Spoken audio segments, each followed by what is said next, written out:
I never had the fear inside that I'm doing something wrong.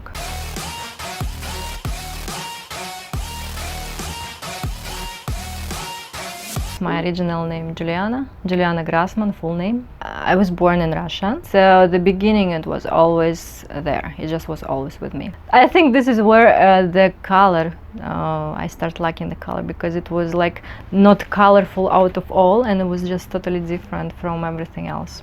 You know, there was no difference. I was not accepted. I faced many oppositions.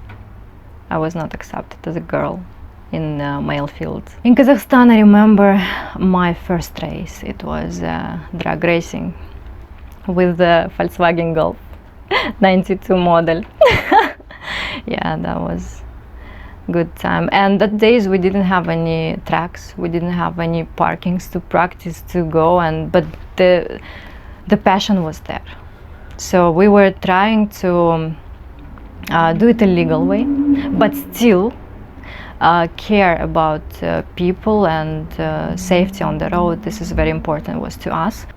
It's really like we had only 5 to 7 cars, and in 1-2 years we grow a lot. We start having like 20 cars, 30 cars, and then we decided to make another competitions like time attack, gymkhana, ice rally, ice competitions. Like I've been participating in many of them. And of course it was not all the time when I had a trophy in my hands. I had to pass many obstacles, hard things, especially those days I couldn't expose myself to the people as a woman, as a girl. I had so much fears that days. And even the car I was driving, it was not my car, it was the car of my friend. And I asked him, can you tint the car full in black? Because I don't want people to see me, how I drive if it's driving a girl. To be in safe side, I was getting into the car from the passenger side and then jump in the steering wheel and drive. And then when they called the car is a dark horse. I ran away, I went away. I know some friends who knew that I'm driving. I just think, you must do it, one day you must. I wasn't ready. Then time passed sometimes, and with other racings, yes, I already started slowly exposing myself. I still was facing a lot of oppositions from male, and there was few girls starting who racing with me in competition in ice. So when I came to Emirates, I remember it was many years ago, and I brought with me this passion. It's just not leaving me anywhere.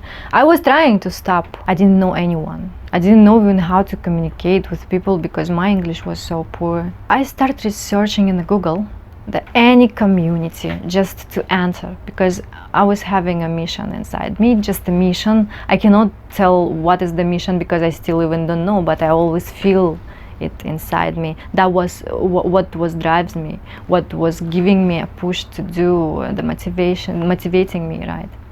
And I remember I had a call with one guy. I don't remember his name, I don't remember anything, just I remember how he started laughing at my face when I call. And I want to say this right now. Why? Because I want to tell the truth and what I've been through.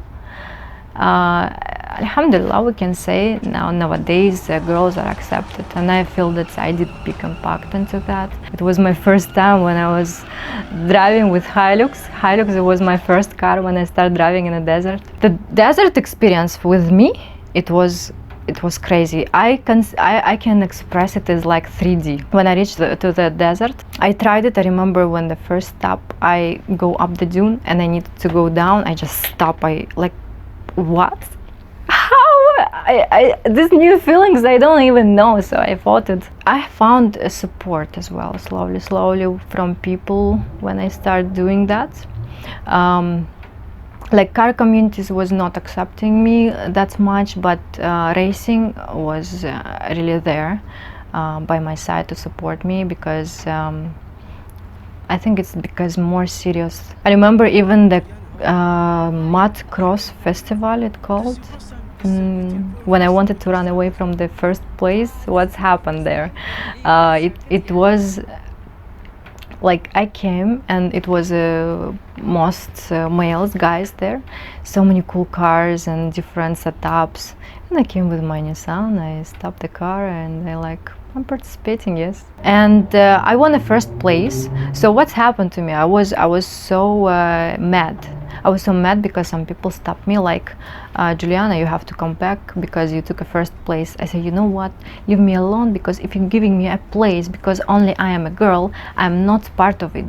First of all, I never had the fear inside that I'm doing something wrong and that I'm not in my way. I just was so much feeling that this is what I'm doing, it's right. And after the crash, especially in 2017, the guy who took my car by force, and not many people knew because I was actually entering the track with my car, and we had agreements with him before. When I got my Nissan back after building up during a year or a year and a half, the guy, he was watching my stories and everything. He was like surprised how I keep doing it during the most of the longest time, and I can't just give up, like I'm not getting tired, how is it? And he decided like, why not, I will take her in my team. So I'm thinking, okay, like what do you want? I just my car doesn't made for drifting and stuff like this for now, because I'm not thinking about this, yeah. And then he kept insisting, and before maybe 3 days custom show, he came next to my home and we had a chat, and he convinced me to do it. So what's happened in that moment when I came into Abu Dhabi, I parked my Nissan, and also I asked my friends to come with my another car. I just already had some feeling that I know that I'm not gonna be able to drive my car, Nissan there, so I want to have my another car to roam around. The guy, he came to me and he told me like, you must give me your car for drive. I was surprised, like, what are you talking about, like, why? And he told me, no, you must give me your car, this is our agreement, or go right now to Dubai. I was completely lost. And I didn't know what to do, how to answer. I was feeling so bad. I didn't know what to do, what the solution. I couldn't even ask anyone. And I asked few people, and they told me, we can help you. You know, it's your thing. Like, you decide.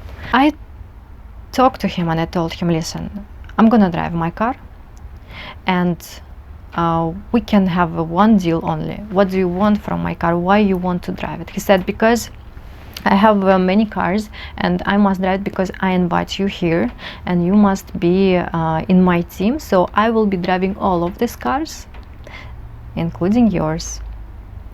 And yeah, it was so crazy. And then I told him, listen, I'm gonna drive my car, you're gonna drive any car you want, and maybe I'm gonna let you to park a car just next to all cars in the end, at least. And he said, okay, this is the deal. And he promised me tires, because I told him I have 900 tires and I can't drift with that. And I entered, I tested the ground, I understood that it's not suitable for my car to do actual drift. The guy from his side, he came and sit with in my car. Actually, this is the thing when I didn't want to move to the track, because he forced me to go and do things how he tell me to do. I entering the track, he told me, don't do anything, just drive around, I'm gonna film him. Like I said, what, I'm bringing my car here for you to filming him, and I just do nothing? His friend, he suddenly told me, stop the car, stop it. I said, wow, what's happening? Like, I stop in the middle, and he's coming to the car. He's coming to the car. What I did, I locked the door. I said, no, you won't do it. No, I said, you cannot sit in my car. What he did, open. I'm still sitting here. He literally sit on my lap. It was the worst time when I had to face. I just knew that what I'm doing right now, it's gonna help many people later. So like, my audience mostly trust me now, and thanks for them about this, because it teaches a lot a lot of people how to handle and find a solution out of different situation. And the most important thing, I start receiving a lot of messages from people, thankful people, because it reached their hearts and they got motivated. Some of them returned to the sport, some of them get the cars, some of them they understood what they want from their life. It's not necessarily regarding even the cars, so it was about anything. Is just motivational to have seen my story in reality. So I was talking to my audience all the time, and I was telling, like, it's not only about good days when we are growing on, it's about the bad days and broken days when we can't handle the situation. We think that we cannot go through it anymore, but still I had to take a camera and show it to the public. There was the most difficult part for me, because I knew that I want to hide, I want to just, please don't touch me, I don't want anyone know. But this, when many people facing it, I stand for many of them, not only women and men, because I got a lot of messages from people who got into the accidents before and they returned because I returned. And thanks for them, for their trust. I'm receiving a lot of messages. I have different range of people in ages, in nationality. They keep texting me, asking me so many questions, and I'm thankful for that trust. But I know that how much impact I did and what I've done to get this trust to me.